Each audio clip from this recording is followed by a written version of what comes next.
This is Dune Talk, a DuneNewsNet.com production. Join us now for the latest Dune news, reactions, and lively discussions. Hey everyone, welcome back to Dune Talk, the show where we talk everything Dune, books, movies, comics, games, and more. It's a great time for Dune fans. We're enjoying all the recognition that the movie is getting. It's really a huge list of nominations from all the critics associations, guilds, and already quite a considerable amount of wins to date across the full range of categories. This is Marcus, and today I'm here with the full crew, and we're going to be talking about film awards. Hey guys, it's Garin at Dune Companion. Happy to be back. Excited to talk about the latest with these guys. So let's get into it. Hello, everyone. Johnny Sobchak here. It's going to be an interesting little talk. There's one piece of news in particular we'll get into, but it's mostly good stuff. So that's the bright spot. It's strange because it feels like, the movie didn't come out that long ago. And I remember looking at IMDb before the awards started coming out. Of course, there's no awards at that point. And now it's up to, on IMDb, 91 wins and 279 nominations. So that's kind of where we're at. And that's where it'll remain until those wins start to pile up. So pretty exciting stuff. And definitely one of my favorite times of the year as like a movie fan. Yeah, awards are a special place in my heart. Simon here. I remember watching the Oscars since I was a little kid. And I've grown to love them and hate them. And inside politics and Hollywood, I've learned that. But it should be a fun show. So as mentioned, we're going to get into the film awards, and this past week we've had some major announcements. So of course, last week we had the BAFTAs, the British Academy Film Awards, and Dune was the #1 most nominated movie for that. So that's impressive in itself. So we'll probably get into that for some time. And then this week, Dune earned 10 Oscar nominations, including Best Picture. So it had already been shortlisted in 4 categories late last year, and now it's added an additional 6. And it's the second most nominated movie for the Oscars after The Power of the Dog, which we've mentioned in the show has been a favorite overall for a lot of these award seasons. So I want to hear from you, Johnny. What are your overall thoughts on Dune's performance so far this award season? Yeah, well, it's everything I thought it would be so far and more, I would say. I quote tweeted this tweet yesterday after the Oscars came out, and it was from, I think it was like January 11th or something, 2020. So over 2 years ago. And it was me saying, I said I'd be very surprised if Dune didn't get at least 10 Oscar nominations. And then sure enough, yesterday morning, it got 10 Oscar nominations on the dot. Would have liked to have been wrong. Would have liked to have seen it get 11, but it's been very impressive. I am so happy that this movie is getting the recognition that I think it deserves. With awards, as Simon rightfully said, it is a kind of a love-hate situation. I definitely grew up, similarly. I think a lot of people did. Just the Oscars might come on the TV every year. Especially if you're a movie fan, it's almost like your own little Super Bowl where you're just seeing who's going to win and what they're going to go with. And it's a cool way of discovering films, seeing films get recognition that maybe you wouldn't usually hear about. Of course, Dune is the one key film this year that was a big box office hit. A lot of people have seen it. A lot of people know about it. And that's kind of the populist choice this year, which is really cool. And we've seen that happen with a lot of other high profile, very acclaimed blockbusters before, whether it was Lord of the Rings, Mad Max Fury Road, among others.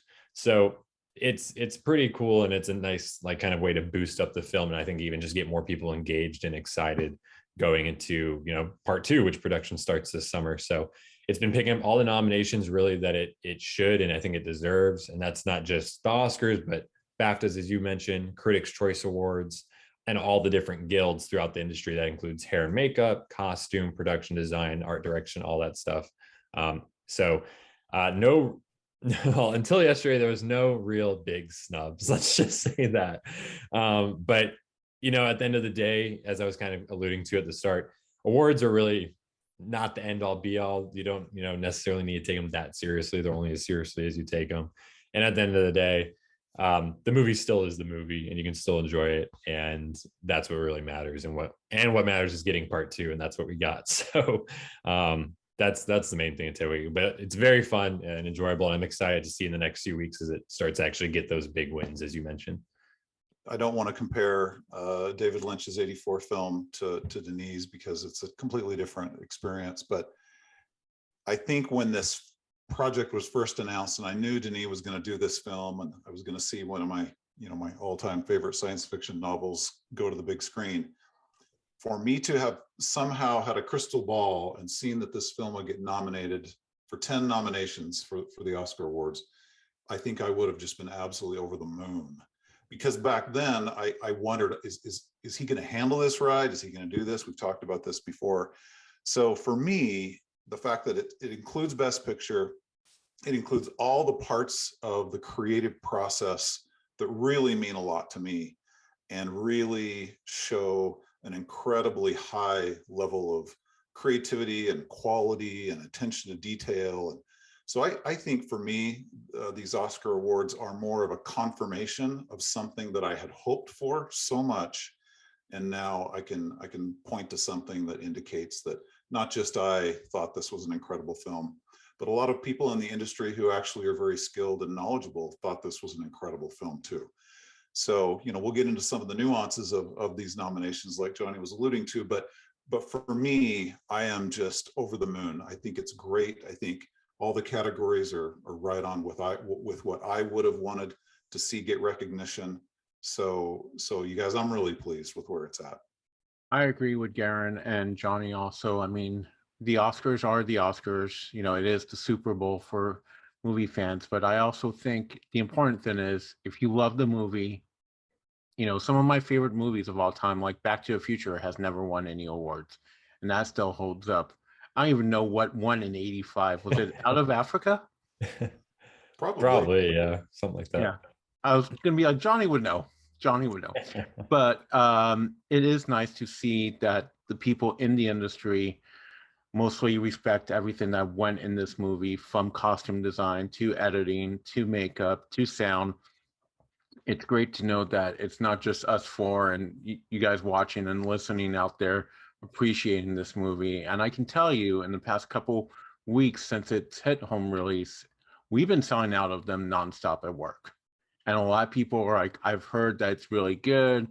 Someone told me. So word of mouth is there. And that's great, because when 2 hits, it's only going to become bigger, So hopefully it does well at the Oscars and brings more buzz. But yeah. And also it's back in IMAX right now as we're speaking. Yeah, and touching on like the overall recognition, and you mentioned that as well, Johnny. I mean, of course, there has to be a certain level of quality for films to appear in these nominations. So it's not just like completely random. But there is often the sense of this film was nominated and is appearing on all these awards. But like when you talk to people, like, oh, did you actually watch it? Like when it was in cinemas, and there isn't that connection. But like with Dune, you have that. This was like a major success globally. I mean, despite the pandemic, Dune ended its theatrical run just under 400 million. I think the total now is like around 399 million worldwide, which is really impressive considering like everything that went on last week. So not just pandemic, but streaming availability and all of that. So it's a movie that was really successful. And now, in addition to that, to get all this critical recognition, I think that really says a lot. I was talking about this on the coverage on the website as well. So it's good to see, I guess, like a movie that has this level of popularity, but at the same time, it reached that level of critical reception, like that people are recognizing the quality that went into every single aspect or most aspects of the movie. Marcus, I think something that's really impressive too, because writing, the category of writing, it was nominated for an Oscar. And to be able to take a book of this complexity and make it adaptable for the masses, which they did an excellent job of doing. They didn't overwhelm the audience with all the names that we know and love because we're fans of the book, right? But I think it's those very careful choices in how the screenplay was written that made it a huge success.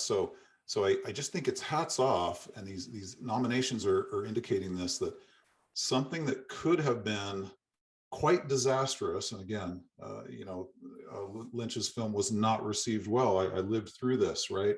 But this film was received extremely well, and people that didn't necessarily love complex sci-fi.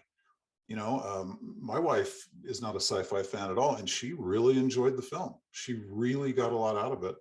And so I love that we have some of these nominations that point to, this is an incredible creative team that did this. Yeah, kudos on the screenwriting, because for the longest time, we always heard, even after the David Lynch movie, Dune's the movie that can never be adapted because it's too hard, it's too complicated. People are not going to understand the world. I mean, I've talked to people that don't know anything about Dune, and they were like, I really enjoyed it. I was like, did you feel like it was confusing or anything? They're like, no, I had a couple questions, but overall, I understood the key points of everything. And that's something that's really hard, because when Herbert wrote this, it is really dense. I mean, how many people do we know that we've talked to or just heard like, hey, I read 100 pages and then I was done. And that could have been the problem with the movie. Like, hey, I got the first 10 minutes, and then very much like the Lynch movie, it gets really confusing. So kudos like on the adapted screenplay award. Yeah, I think that those are great points, guys, because that was actually something I was really curious about, or even maybe almost pessimistic about earlier on in the season. I was like, this thing's gonna get like 10 Oscar nominations. Like, I have no real doubts about that. I think it's gonna get nominated everywhere. But I'm wondering for screenplay, like, I hope they give it a chance in that category. I hope that I think if it hits well and is done really well and is like a impressive adaptation, I hope that that's a place where they recognize it, because I think that brain trust of Eric Roth and Denis Villeneuve and John Spates was such an interesting and workable collaboration that turned out, even better than I could have hoped for, where it starts out with Eric Roth, who is known for adapting, big books, complicated stories. He takes this big mammoth adaptation of it, and then Villeneuve gets his hands on it and kind of whittles it down. He's the filmmaker. He's the one at the helm. He knows what he wants to keep, what he wants to think, things that he should get rid of and doesn't want to adapt necessarily. And then lastly, you have John Spates, when it's still pretty big. It's still maybe a little too complex, or maybe a little bit too, abrasive for more wider audiences. Then you have John Spates, who he's done blockbusters before. He's done work with mass appeal. He's worked on, writing Doctor Strange, for example. So you have that last bit of sensibility there that I think is like the cherry on top that really kind of brought it together. And for all three of those creators to get their recognition, I thought has been really cool and very deserved, and they've shown up basically everywhere. And that's where I felt very comfortable yesterday, especially leading up to nominations, and doing my own predictions and talking to other people, was I think it's definitely getting into screenplay. I was like, I think there's no way it doesn't get in. And it showed up at the Critics' Choice Award, Best Adapted Screenplay, showed up at BAFTA, got the USC Scripter Award and the Writers Guild nomination. So it's got all the nominations it needed to. And then, of course, it gets the Oscar. And that's another, Villeneuve had only been nominated for an Oscar to his name, a nomination for Arrival, for directing Arrival previously. Even though that was nominated for Best Picture, he wasn't a producer on it, and he didn't write the screenplay for that. So that was Best Adapted Screenplay, was his second nomination ever. And then, of course, he did actually produce Dune and had a big, creative, more than anyone else, I would say, the most creative control over it. So him getting that dual recognition, I thought was very, of course, deserving. And whether that was in the screenplay or as a producer, that's where I was very happy to see him get, of course, his due. And ultimately, there are other categories we'll talk about, but I think that as far as the crafts and stuff go, this is a movie that technically everyone knew was very impressive. Everyone knew it was going to get those cinematography and the sound and the visual effects, but for them to go for adapted screenplay, for them to go for Best Picture, of course, gives an overall and more intricate, I think, recognition that it deserves. So I was very happy to see that, as you guys pointed out. And so before we dive deeper into the Oscars, just looking at the overall nominations, maybe taking the specific example of the BAFTA, Johnny, what does it say to you that Dune was the most nominated movie for those awards, and not only BAFTA but many others? I mean, like how big of an achievement is this? Like, if you put it in perspective. Yes, I mean it's a big deal, and typically if you're in that top one or two highest nominees and the most nominations, that means you're kind of like really top to bottom. You are getting a lot of support from the industry. You're getting a lot of support from the voting body. And especially if you're usually in that situation, that means you're like a top two or maybe even three contender for, the major or best picture. I would say right now, especially with the way, Belfast kind of didn't perform that well at the Oscars. They got snubbed in some major places. Licorice Pizza kind of underperformed as well. West Side Story did like fine. I'd say Dune is definitely like a top 2 or 3 contender for Best Picture. At this stage, there's absolutely no chance that it would win. And there's really no chance that anything's going to win other than The Power of the Dog, which is like so beyond clearly the front runner. But it's still the support and the recognition. It shows a lot of people saw this movie. A lot of people really liked this movie. And as you said, it was number 11 with those nominations at BAFTA. It had the 11 total and was leading the way. And that includes a field where with Best Picture at the BAFTA, it isn't the 10 filled range. It is only 5 that they nominate for Best Film. So for it to get in alongside, Belfast or The Power of the Dog, which were considered the top 2 up to this point, that's a big deal. And then also another big award that it was up for at BAFTA as part of its nomination haul was Best Casting, which I was very happy to see that it got. I mean, that's every single film that was released this year that is eligible for Best Casting. And it was nominated alongside West Side Story and King Richard, some films that have gotten a ton of praise for their ensembles and have been nominated for their ensemble performance elsewhere. So to see Dune get that kind of recognition and to highlight the cast in that way, I thought was, and the casting director, Francine Maisler, I thought was very nice to see, and something where honestly, I could have expected them to get snubbed there, but for them to pull it out, I thought was very great. So super happy with that.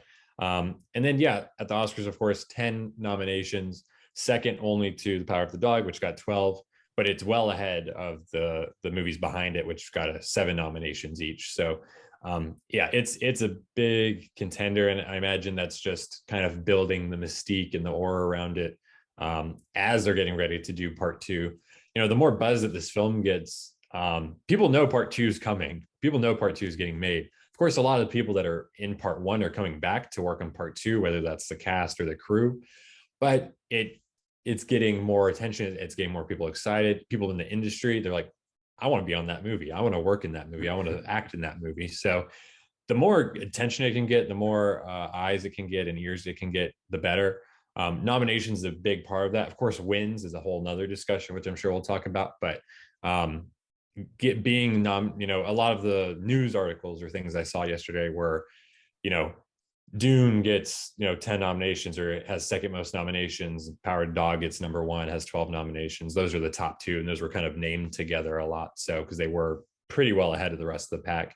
And of course, another piece of news that is associated with the Oscar noms was a huge discussion point yesterday on social media and with people that pay attention to this stuff. So that was, again, just getting Dune in the conversation, getting Villeneuve, his name in the conversation, which is great. And the more recognition, the better, because at the end of the day, that's what it's about. Maybe most people don't know Paul Lambert's name because he's just the visual effects supervisor, but the more people see his name nominated, see it in the headlines, see it in the article, that's great to see. Same with people like Donald Moat in makeup, or Greg Fraser in cinematography, who's like becoming more and more popular. I've just seen just in the last few months, and of course he has Batman coming up. So that's what it's really all about. And with the number of nominations, this thing continues to pick up and continues to lead or be in that top 2 discussion, the better. Garin, what was your overall feeling when you woke up on Tuesday morning and you saw that Dune had received 10 Oscars nominations? Yeah. Like I said before, I was super excited and relieved, again, just because I love this film so much. I wanted it to be recognized for all this creative excellence, like Johnny was pointing to. It also caused me to think about the fact that this really will raise the bar in terms of attention to this film as we go into the production season for part 2, because really I'm wanting not just all the people around the globe who saw part 1, but I also want to capture those people who maybe haven't seen part 1, and they're going to see and feel the buzz as we go into part 2, and some of the other properties that are going to be around Dune, we hope. And so to get the nomination for me is just rocket fuel. I was thrilled, and then we'll talk about another part of that later. Very much like everyone else. When I woke up Tuesday morning, my first reaction, I was like, oh crap, what time is it? Were the Oscar nominations already listed? So, I went online and looked. I was very excited, and I double checked. I was like, okay, well, that's missing. That's weird. But I was like, all the bullet points were there. And I agree with Garin and everyone else. It is going to Dune's going to become a household name by the time the Oscars are here. People are going to know what it is. And I think there's a whole generation that's going to know this Dune, and also the older generation is going to be like, wait, if this is getting all the buzz, I kind of remember the 84 movie. I kind of liked that. It was a little bit weird, but what's so different about this? And maybe those, I hate saying boomers, but they're not, because I was part of that 84 generation, but really going back and being like, whoa, this is different. This is what I would have imagined. Because I think a lot of people might have been scared and been like, oh, I don't know. The 84 one was so bad, so weird. But if you hear nominations after nominations and you see the cast getting recognized for, like, one thing we'll talk about, Javier Bardem wasn't nominated for Stilgard, but he's nominated for, being in becoming the Ricardos. I think that's what it's called. So in a way, you're like, oh, what else has he worked on? Oh, he worked on Dune. That's interesting. I'll go check it out because it's getting all these nominations, and he was also in that. I'm not going to be that hipster that was like, I liked Dune before it was a hit, because I love Star Wars, and that was also nominated in '77, and we got The Empire Strikes Back as part 2. So if Denis can make his Empire Strikes Back with Dune 2, it's going to blow everyone even more away. I'm super excited about the Oscars. I'm kind of scared about some of them, but and Denis, I trust, and his creative team. It was definitely exciting. I mean, getting up, Oscar Mayer, that's something, especially the last few years, I think, since I've been out of high school, which was almost 7 years ago now, not to make anyone feel either old or young listening to this podcast or on the podcast, maybe. I have definitely I've gotten more and more interested in film. I've become more knowledgeable about film. And of course, the Oscars and awards season kind of comes along with that.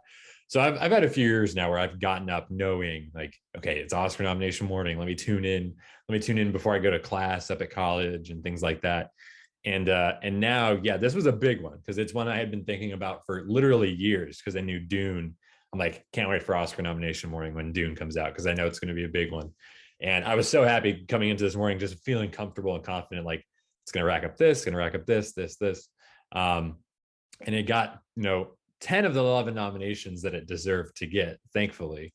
And that was the big relief and very exciting. And in addition to this movie, a lot of other movies I like and love and I'm excited about got recognition as well, whether that's The Power of the Dog, which got the most nominations, which is a great film, or The Worst Person in the World, or Drive My Car, which I really love and recommend getting those surprises. Those were great things as well. But all of that was kind of coattailed at the end by this just terrible, horrible snub that Denis Villeneuve got in the Best Director category. I mean, this guy has been one of the most personable, likable, vocal filmmakers of the last year or so, because Dune has been such a hot topic. And of course, when the film comes out, he's at all these film festivals and he's doing Q&As with very, popular directors like Sam Mendes or Christopher Nolan. He has these interviews and conversations with Guillermo del Toro and Chloe Zhao. And he got other support and shout outs from people like Kenneth Branagh and Edgar Wright and other people who are in the awards discussion, whether it was this year or previously. And so a lot of respect from his peers, especially in the director's branch. And he had been like firmly top two like the whole season, basically, because he'd been nominated. He did not miss a single. BAFTA has its own kind of strange voting situation that they do in some categories, including director, where it's unlikely for him, just because they can only go and they want to spread the wealth among some other choices. It was unlikely that he was going to show up. Jane Campion, who's been number one, she has basically shown up everywhere. But he was nominated for Directors Guild of America. He was nominated for Critics' Choice Award. He was nominated at the Golden Globes. And so he hit everywhere that he really was expected to and should have. And so coming to this morning, I was very confident. I was like, he's top two. Like, I'm not worried even slightly. If anything, I'm worried about something like adapted screenplay, maybe. Or I don't even know. Like, there was really not a single category I felt unsure about. So when I got to this second to last category, and they're going alphabetical order, and so when the top two are out of the way and it's past where Villeneuve's name should be, and they wrap up and all 5 slots are filled and he is nowhere to be found. I mean, it's just inexplicable. And this has happened. We talked about this before the show, I think, where a handful of times ever in the history of the Oscars, and I think the most high profile, maybe most recent example of this would have been Steven Spielberg and The Color Purple. And I think that was in the 80s or late 80s or 90s.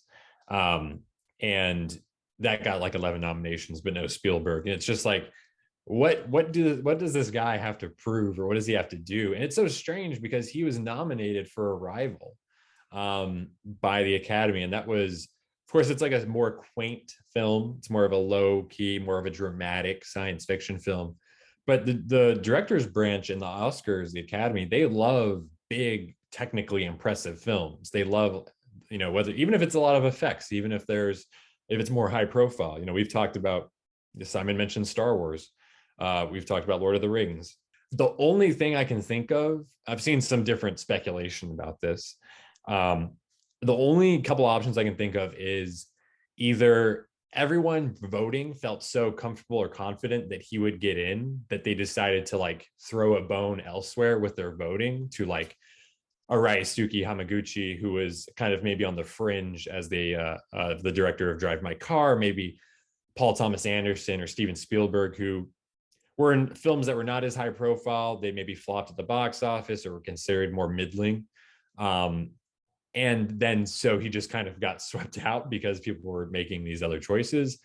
Or maybe there's the somehow greater feeling or majority feeling that, it's Dune Part 1 and there's still, a Part 2, half of the story to tell. Peter Jackson didn't win for Fellowship of the Ring, as incredible as that film was. He was nominated for Fellowship of the Ring, but did not win. And that movie got 13 nominations. The Two Towers got far fewer nominations than that. And he was not even nominated for director. And maybe that was a feeling that even that Battle of Helm's Deep, how could you direct the Battle of Helm's Deep and not get nominated for Best Director? But maybe there was a sentiment that, hey, we already nominated him for Part 1. This is only the middle of the story. We got to see what happens with the third and final chapter with Lord of the Rings to see if, and of course, that was nominated all 11 categories, won all 11 categories, biggest sweep ever. Peter Jackson won. So maybe we're trending towards that. That's kind of like, I would say maybe the optimistic version of this story.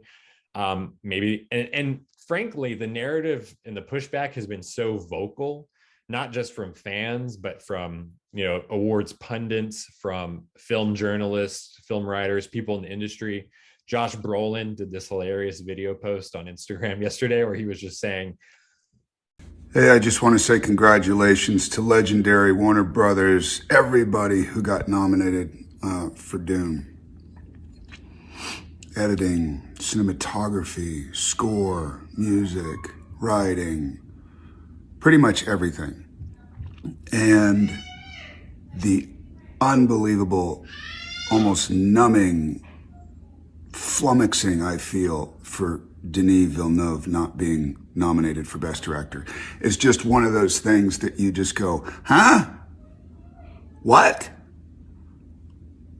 I don't know how you get 10 nominations and then the guy who's done the impossible with that book doesn't get nominated. My fingers are crossed that this is going to be such a big talking point that when Dune Part 2, if and when it is a great success and amazing and everything everyone wants it to be, that they will have no choice but to not just nominate Villeneuve, but to just give him the Oscar, because he actually did the impossible. He told the entire book, told the entire story, and got snubbed on the first go around. So that's kind of what my overall entire thoughts are on it, both positive and negative, top to bottom. If anyone else wants to chime in, go ahead. But I tried to minimize the rant as much as possible. I got a theory. I think no one at the Academy can pronounce Denis Villeneuve. That's why he wasn't nominated, and that's why. Is that what it is? No, but Johnny does bring up interesting points, and I did think a lot about the Peter Jackson thing, like, hey, we're going to nominate you for the first part. Second, okay, third, we're just going to give you everything. So does that mean Messiah pretty much has won everything already in the future? You know, did Paul's vision come true of cleaning out everything? But it's just so weird. It's very interesting. And, you know, like I've been a movie fan all my life, and my first Oscars that I really remember were like the 87 ones. Like those are vivid. And like I said, I've been watching them since then. But I always find it very interesting when a director or a movie is nominated for Best Picture or Best Director, but not the other half. It's like, so the director did an amazing job, but you're not going to nominate his movie, or the movie is amazing, but yet you're not going to nominate the director. Like, I feel like those should be connected somehow. Like the performances, I get it. Look, Chalamet was amazing as Paul, you know, but is he the best actor around for this year? Probably not. Like Belfast actually scares me. I think Belfast has a chance of winning it more than Dune. I haven't seen Belfast. I watched the trailer. I was like, this looks really depressing. I am not mentally ready for this right now. And I wouldn't be surprised if they give it to something like Don't Look Up, since I heard that's like kind of a light-hearted comedy. I heard it's really good. And maybe it's the whole thing, hey, we're going through this COVID thing. There's this fun little movie, Don't Look Up. So it's a lot of interesting mind space where the Academy is. But where's Denis? Come on. You know, you guys, I remember when Spielberg was snubbed for the Color Purple in 1985, and there was a lot of talk about that back then. I was a young teenager at the time, but I was following all of this in the news because Spielberg was the biggest blockbuster director in Hollywood at that time. He was just kind of like the golden boy. And then he does this film that's extremely emotionally riveting and powerful, and tackles subject matter that requires incredible skill and delicacy. And the fact that he was snubbed, everyone was just dumbfounded. And I remember this, and Spielberg, in fact, if I remember correctly, and it's been a long time, but it's almost like Spielberg didn't even respond to it. You know, he didn't even say anything about it. But you know, a decade later, or not quite a decade later, right? You know, Schindler's List, he wins, and I don't know if maybe at the time, and I realize the whole Academy voting group is all different now than they were back in 1985, at least primarily. A lot of those people would have passed on. But I sometimes wonder, your point's really good, Johnny, about Peter Jackson and Lord of the Rings. I wonder if there's something about this film. Dune is such a sophisticated blockbuster sci-fi film that it's kind of a category that the Academy doesn't quite know how to respond. Because you mentioned earlier, Johnny, that Arrival is a smaller, more personal film. Dune is this epic, you know, spans the universe sort of an experience. And I wonder if these voting members are just not quite sure what to do with this, even though they probably have a lot of respect. Well, they obviously do because of all the craft nominations that we see there. But I wonder if there's sort of something different about this film, and then partner that with the part two. You know, maybe this was so impressive. I'm gonna go optimistic for a second, that the Academy voters are like, yeah, let's see what part 2 is, because we might have a Lord of the Rings on our hands here, and we would want to maybe not, you know, recognize Denis yet, but recognize him at the completion of this creative vision. So I don't know, you can look back and see some precedents with Spielberg and Peter Jackson, but it is a different voting, primarily, I would say, a different voting audience for the Oscars. Yeah, I think there is something there, though. I think what you're saying about, I think maybe there is some like almost trepidation about this being a part 1, and a lot of people in Dune in particular, it is a complex, and on its surface, maybe, or at face value, especially for just half the story, you're like, what are you getting at here? Where are you going with this? Now, if he executes part 2 as perfectly as I imagine he's going to, and where all the hints are leading to, all the clues that are in part 1 indicate, I think it's going to be viewed as such an impressive and complex and nuanced accomplishment of a storytelling feat and a technical feat that, yeah, they're going to be like, wow, I can't believe you actually pulled that off.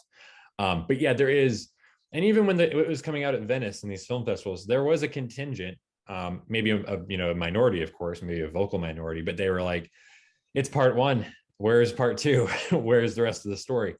A lot of people were literally saying, I can't even judge this until I see the second part. I like it. I think I'm going to like it a lot more when I see part 2.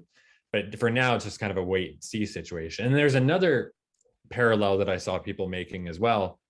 Villeneuve has he's gone from this more almost art house independent background, especially as a French Canadian, and then coming to Hollywood, small budgets, more very dramatic, personal, and then he's gone into this blockbuster kind of mode. And I feel like there is kind of almost like a negative feeling associated with that with some filmmakers or some backgrounds where they say, I don't know if we're ready to just kind of embrace you doing that. Like, I don't know if we can necessarily see that. I mean, there's an example. The one I was alluding to is Christopher Nolan. A lot of comparisons have been made between Nolan and Villeneuve so far. And Nolan also started out with some smaller, more personal films, Memento, and Insomnia. And then, of course, he got into Batman, and then it kind of took off from there. But Inception got 8 Academy Award nominations, including Best Picture, and no Best Director. And how do you watch those movies in 2010 and think that Inception isn't one of the best 5 directed movies? I mean, it's just this amazing original concept and all the intricate editing and the different set pieces. And so, but at the time, maybe he had just come off The Dark Knight. He'd gotten snubbed for that. Dark Knight had gotten snubbed for that as well. I think maybe they were still thinking he's just blockbuster, he's doing this, that, and the other thing. And it wasn't until Dunkirk, which is seen as a more serious, dramatic, prestige picture, that he finally got his first directing nomination. He didn't win, of course, but that was just a one-off film and not 2 parts or anything. So I think that's another more recent comparison that people are saying like, they want something a little bit more. They're looking to see something a little extra or additional. And I think that could be playing part of it as well. So it is very strange. I mean, there's no denying it. I think it's one of the worst snubs I can ever remember. I was just saying, I tweeted, I thought it was funny last night. I was like, Amy Adams getting snubbed for Arrival. That was like the big, like when you thought of Villeneuve films and Oscars, snub wise, that was like unbelievable. How could she not get nominated? She's like the heart of that film. And he got nominated for directing. He got nominated for Best Picture, but you don't nominate the star who gives such a great performance and carries the entire movie. So I think hopefully we look back at this and laugh and we're just like, they were waiting. That's what ended up happening. He ended up getting the last laugh or something, but we'll have to wait and see. I mean, it's really hard to say. But ultimately I am happy. On the bright side, he got 2 nominations. He tripled his previous Oscar total, which was 1. Now he has 3. It's funny that you call him the little independent filmmaker, because Denis was the little independent filmmaker, and someone that also was kind of the indie darling and then made Magnolia is Paul Thomas Anderson. Like we talked about him last episode when I was in film school and watching Boogie Nights, but Paul Thomas Anderson was that little indie kid maybe because I knew who he was and such a big deal where I lived in Los Angeles, a lot of his movies took place, but he was kind of that little indie kid and made Magnolia. And then people were like, whoa, let's look at this guy's projects and let's look at him. You know, someone else, I'm trying to see if he's ever won an Oscar for anything, is Wes Anderson. You know, Wes Anderson, people love him. Like Rushmore is one of my favorite movies. I recently watched The French Dispatch, loved it, but those are kind of the little indie darlings. And I feel like you said, Denis was an indie darling for a long time. Kind of people that were into films were like, oh, I know who that is. Then Arrival came along, and obviously, you know, Dune now. But it's very much like, let's keep our eye on these potential superstars. It's very much, these are rookies that weren't signed to big contracts or high draft picks in sports terms, but then they show up out of nowhere and make these amazing projects, and you're just like, whoa, okay, I need to keep my eye on them. And that maybe that's what the Academy is doing. You know, maybe they're like, okay, Denis, you did this, but can you do something also big that way? And going to the point about, you know, multi-part movies, I can understand why it's a factor, but, you know, I don't think it should be to this extent. I mean, of course, you know, a lot of movies, they tell a full story in that a lot of time, but there are so much memorable like movie series like over the decades that are multi-part movies. And, you know, I don't think it's fair to go and say, oh, this is only part one of the trilogy, or it's like it's split into two movies. I think you need to look at, you know, what was the experience of, you know, enjoying that movie in the cinema. So like, I can understand some people looking at it that way, but, you know, like, let's just be frank, if they had filmed Dune as one movie, it would be a disaster. So I think, so I think at the end of the day, I think they should look at the achievements of what was brought in this first movie, and, you know, expect even greater things from the second movie. But thinking about like putting that aside, what would you say are the perspectives now of like actually wins at the Oscars? So we now have these 10 nominations. Like, what would you say are like the sure things, and what would you say are the more iffy nominations? Yeah, so great question. I will say I was very bullish on what it could win going into yesterday morning for sure. Now I would say I'm probably less so, just because, of course, he didn't get director, which isn't like the end all be all, but The Power of the Dog, the way that movie got showered with love, I'm thinking that's going to win a couple competitive categories that maybe Dune also has a shot in. But I think easily everyone would agree Dune's winning 2 Oscars at minimum, right? Sound and visual effects. Like, that's not even a question. So you're at least getting 2 wins. And then when you get sound, you typically get film editing, just because a lot of people associate big noise, a lot of the sound effects, in addition with action, intercut, you know, and editing and sound, those go hand in hand. I mean, the sound editors work with, and the sound mixers work with Joe Walker, you know, the editor on Dune, to design the sound. And he had, honestly, quite frankly, had a big part in helping Hans Zimmer and devising the way they were using the music in the movie too, which is, the music is very much blended in with the sound effects in this movie as well. So there's a lot of overlap there. So film editing feels also quite in hand as well. Those two really, I mean, Sound of Metal last year was going up against these other big Best Picture contenders like Mank, David Fincher's Mank. And that movie, this small movie, won because it played with sound so much, and it won sound. So I think it's going to win film editing. I feel pretty confident about that. Joe Walker is very liked and he's very accomplished, but he's never won the Oscar. So I think that would be a big one. And then Hans Zimmer, again, Johnny Greenwood, Power of the Dog, probably a very strong number 2 contender there. But I think Hans Zimmer, I think there's been so much hype around him. I think that there has been so much attention paid to Dune's score. It would be an upset for sure if Hans Zimmer doesn't win this thing. So I think that, and he hasn't won in like 25, 26 years. So I think he's kind of overdue for his second Oscar. So I think that's 4 that it should win. I feel pretty confident about that. And then some of these closer categories, maybe production design. I don't think there's anyone comparable for production design this year, to be honest with you. But Nightmare Alley got into Best Picture, and one of its only other nominations is production design. And a lot of people love Guillermo del Toro. They love the worlds that he builds. I think that might be a sleeper contender there, but I think Dune can win and should win production design as well. So maybe it gets 5. And then from there, you get more competitive ones. So costume design, Cruella, a lot of people are saying is going to win that. But Dune, I think, is a strong number 2 contender there as well. Makeup and hairstyling, I think that could really go any direction. House of Gucci, the impressive prosthetics they did with Jared Leto is on there, but they did very impressive prosthetics, and the suit with Stellan Skarsgård. So I think that's right there with it as well. And so, Greg Fraser, cinematography, he's gotten a ton of attention. This is his 2nd Oscar nomination, and he's looking like he might even get his 3rd next year for The Batman. So the Batman's coming out in the next few weeks, so he's going to get even more attention for that. And they could win cinematography. Now they're also going up against The Power of the Dog, which has a really strong narrative there as well. That's a beautiful movie, and it's only the 2nd woman ever nominated for cinematography, with Ari Wegner. So she has a very strong claim to that award. Macbeth looks amazing, the black and white cinematography on that. So that's a more competitive one. So on its best day, I could see it winning like 7 or something.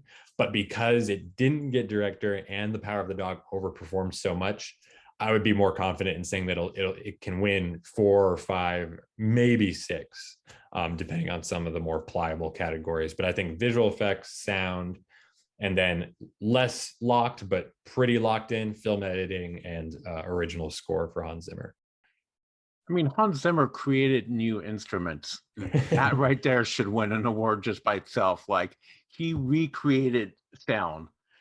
One movie that I haven't seen yet, and I really do want to see it because Andrew Garfield is nominated for Best Actor, and also being the editing nerd that I am, is Tick, Tick, Boom. Because I feel like that probably has a bunch of quick shots, going back and forth. And I think a lot of people in the industry might look at Dune as kind of steady editing, which, hey, I am all team Joe Walker all the way. But I think Tick, Tick, Boom has a possibility. Also, Coming to America 2 was nominated for makeup and hair. I just saw that on the site right now.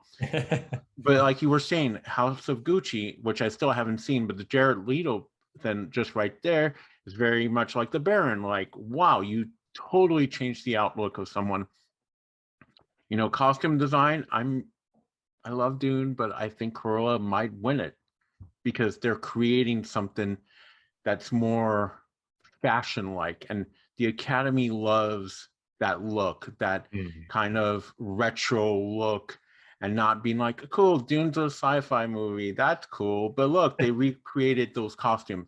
Cinematography, by far, Greg Fraser is a genius. I'm not going to go down all the list, but I do think with Johnny, I'm picking at least, I'm going to go 7 or 8. It should be 11, but I'm not biased. I don't have as strong of opinions as you guys have on how many of these categories is going to win. But I have a question: is if Denis had been nominated for Best Director, does that sort of give this film sort of a sweep-like status where sometimes they start voting? I just vividly remember Titanic in 1998, and I remember just every single category Titanic would win over and over and over. And Madonna was opening the results one time, and she made just this really snarky remark. Well, like, of course it's Titanic because it's doing everything, right? I mean, she was irritated. And I don't know, does giving a film nominations that also include Best Picture and Best Director give it kind of this extra superpower? Kind of. Yeah, I mean, just generally speaking, if you're gonna do a big sweep like that, I mean, even look at something like Parasite, like from a few years ago. It didn't win 10 or 11 Oscars, but it was nominated for, like, I think 6 or 7. But the big ones it was nominated for, it got into screenplay, it got into director, got into picture. international feature, of course, as well. But it won all of those. It won screenplay, and people were like, oh my God, I can't believe it. And then it won director, and people were like, oh my God, I cannot believe that just won director. And then it won best picture. It was like, okay, there was really no other outcome. To be honest, I think, and I'm not, I was not around for Titanic really to witness that, or, even Return of the King, which was, 6 something years later after. So I'm not, those type of sweeps, I don't think we're really ever going to see that again, to be honest with you. It's just not, I think maybe the way that the voting body is expanding and the way that filmmaking has changed and the way they even vote on movies, I think there's just a lot of different factors where, I mean, it would take something like just truly miraculously unbelievable to come out, like something you've literally never seen before ever, and just everyone agrees like I can't believe that exists.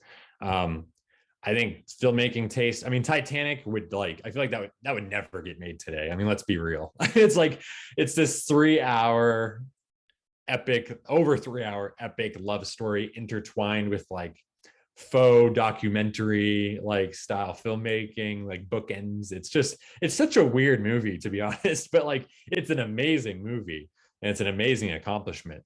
But I feel like there's no chance they would greenlight that today, let alone give it all the Oscars. And then Lord of the Rings. Does anyone really think Lord of the Rings would get made today? I mean, there's absolutely no chance, especially the way it was made, where Peter Jackson, this guy who's never made a movie that costs more than $2 million, they basically give him the full treasure chest and send him to New Zealand for 2 years and say, go make these movies. It's there's just no way. And you can even see it. Look at what happened with The Hobbit. I mean, it's just that a difference of even 10 years shows how much the industry has changed. So I don't really ever see it happening again, but I think if a movie is great enough, I think if a movie is loved enough. Yeah, that's actually one of the things I was thinking about is, and one of the concerns I have, even reading a lot of the critics' reviews, is people were reviewing the movie itself, which is great. The movie itself is great. It was, one of the best cinematic experiences I've had, in the theater. But on the other hand, if you just look at the movie, you're not getting the full picture. I think you also have to take into account that this is, one of the most beloved science fiction stories ever, best-selling book, that came out in 1965, and it's captivated the imaginations of multiple generations. And many people considered that this was unfilmable, and that makes the Denis Villeneuve not appearing in the director category even more puzzling to me. But yeah, I think to judge this movie, I think it's not enough just to look at the movie. And I don't mean that in an elitist way or negative, but there's just so much history, so much richness that goes beyond, and the fact that this is part of a long saga. So I hope somehow that there are a good amount of people who are voting who recognize that historical importance and how monumental this achievement is. It's so tricky because so we're all talking about how much we love Dune, right? We're all sci-fi nerds here, but someone might be a total little independent film fan, like Licorice Pizza. I'm bringing that up. And that might be their cup of tea. They might know the whole entire history of Dune and what it is and how it was unfilmable, and how there's been several versions that were in the work that got canceled, and then the Lynch thing. And they might be like, that's cool. I don't like those movies whatsoever. I mean, I had an ex-girlfriend that I dated for years that hated Marvel movies, and she's like, they're stupid. They don't make sense. And she worked in the industry. And she was someone that would be, nominating stuff. She's like, I don't like them. I'm like, yeah, but they're the highest grossing movies right now. People do like them. And, I love sci-fi. I love horror movies. I don't see any horror movies being nominated every year, but it's also your taste. And I would hope, and keyword is hope highlighted, bold, is people would go, okay, it took this journey of this amazing director that we did not nominate to bring this picture to the screen, Mhm. and also being like, people appreciate it, but it's all about taste. It's like Pepsi or Coke. It's gonna be that thin. Like, is Dune so appealing for so many people that will be like, oh, I like sci-fi. Sure, I'll give it that sci-fi look. Like The Power of the Dog, I honestly thought until yesterday, I thought that movie was about dogs. Okay. I was like, what is this Hallmark movie getting nominated? Then I look, I'm like, oh, it's a Western. And I'm not a big Western guy. So I'm like, okay, I'll watch it, because being the film guy, I'm like, okay, I'll watch it. I'm curious to know why it was nominated. But I don't care about Westerns. So Yeah. if it's a Western that blows my mind and being like, okay, you know what? Power of the Dogs? Cool. It's not about pugs. I thought it was, but it's not. But it's Okay, all so- about people's taste. That's the thing also. Yeah, those are really good points. So last two things I'll say about this, and that kind of follow up with what you're saying. I think there is a decent amount, at least in some regard, of knowledge and respect for the source material and the history and how it's gotten to this point. And the key sign of that for me is how much it's gotten recognition for the screenplay.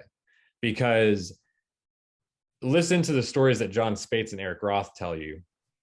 And even Hans Zimmer, when Denis approached him, he was like, hey, have you heard of Dune? And Hans Zimmer's like, that's my favorite book ever. Are you kidding me? Like, of course, I've dreamt of making a Dune score. When he approached Eric Roth was like, oh, it was like a fundamental book for me. Like, I loved reading that. Like, I really loved it. And John Spates, when they approached him, he was like, I read that book every summer when I was growing up. And so I think, especially this older generation, or just guys, I say older, guys that maybe are our ages, the people working in the industry that are writing, that are at that higher level, like a John Spates or an Eric Roth. I mean, those guys are in their 40s, 50s, 60s, 70s. That's young, Johnny. That's really young. Those guys they grew up with this book. They grew up with the Lynch film. They know what a bad version of Dune or a troubled version of Dune can look like on the big screen.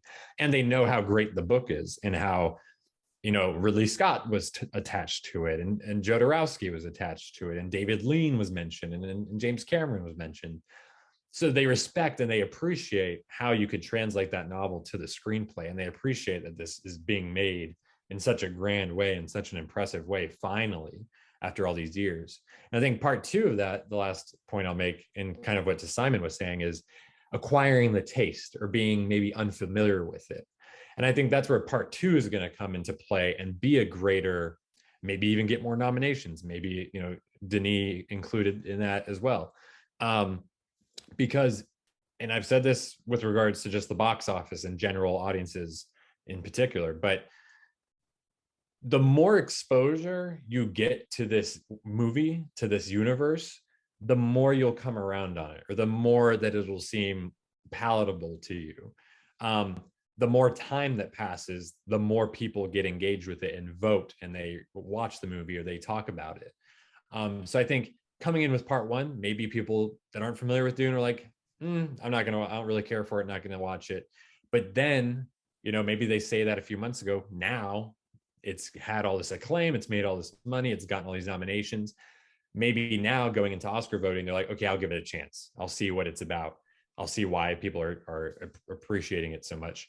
And that just carries around for another 2 years into part two. Like, okay, I'll finally watch part one. I'll go see part two. I'm sure Warner Brothers is going to promote the hell out of this movie when it does finally come out. It'll probably hit the festival circuit again. It has a very similar release date. So it's primed to make another great awards run. So I think, again, that is part of it, taste and being, sensitive to certain genres and things like that. But I think the more something grows in people's minds, and the more that they see other people recognize it or talking about it, that's something that'll carry over. And I think we'll see more appreciation and more recognition going into part two when it finally does come out. Dune is now going to be, like I said in the beginning of the show, it's going to be a household name by the end of this Oscar season. Cool. I think we covered most of it. Like, any final thoughts, anybody? Vote Dune. Can we write in like flow. Denis? Like, when you vote, there's like Get it right. I don't think I don't so. think they in have this that case. option, probably, but I'm excited. It's good stuff. I mean, overall, we've been kind of griping, complaining, all this historical anecdotes and things like that, but I'm very happy with it. I mean, it was a great day yesterday to see that and to get the recognition. Again, awards are as big as you make them. At the end of the day, you can say they don't matter at all. You could say that they're the end all be all of everything. I don't feel either way about that. I think they do matter in some respect, but I also don't think that they're the most important thing by any means. I just like personally, when I get to see artists that I admire and respect get recognition for great work that I love. And so that's really the main thing for me. And I would love to see Joe Walker's never win an Oscar. I would love to see him win an Oscar. Hans Zimmer hasn't won one in like almost 3 decades. I'd love to see him win a second Oscar. And that includes really everyone involved: Donald Mowat, Greg Fraser, Denis himself. So all down the line, I'm all for it. And I'm excited to see how all these different awards, all the different guilds, all the different voting bodies shake out between now and when the Oscars happen towards the end of March. Yeah, so of course we're going to have the voting in mid-March, and then we can look forward to the Oscars ceremony itself on March 27th, and that will be at a more, I guess, friendly time in the evening, at least for us in the States. So you can look forward to watching that live, and we'll be covering it on Dune Newsnet. So let's go ahead and sign off. Thanks for watching. Thanks for listening. Let's not forget that Goodfellas also lost Best Picture in 1990 to Dances with Wolves. And we know what is a better movie, what is considered a classic. It is Martin Scorsese's epic biopic of Goodfellas. You can find me on Twitter as Dowdy. What a closing statement. I love it. Yeah, Johnny Sobchak here. Great to be back. We had a little bit of a layoff, but now that all this awards news is finally accumulated, it was good to chat it up and talk about it. And of course, we're Dune fans. We're fanatics, you might say. So we're just going to be going crazy and loving it and talking about all the good stuff. So hang with us. I'm Johnny Sobchak on Twitter as well. And I'm looking forward to the next episode. Yeah, I really enjoyed us being able to express our fanatical opinions about this. Thanks to Marcus for giving us alternate perspectives. But no, I really enjoy us giving our opinions about this, and it is exciting, and it's a recognition that is really admirable, and I'm grateful for it, because it's a film that I love and I want others to love it too. So you can find me on Twitter. This is Garin. You can find me on Twitter at Dune Companion. So yeah, looking forward to talking to you all again in a week or so. We hope you've enjoyed Dune Talk. Remember to like, subscribe, and turn on notifications so you know when the next episode drops. Stay tuned to DuneNewsNet.com and add us to your social feeds. Be the first to hear breaking news and reviews.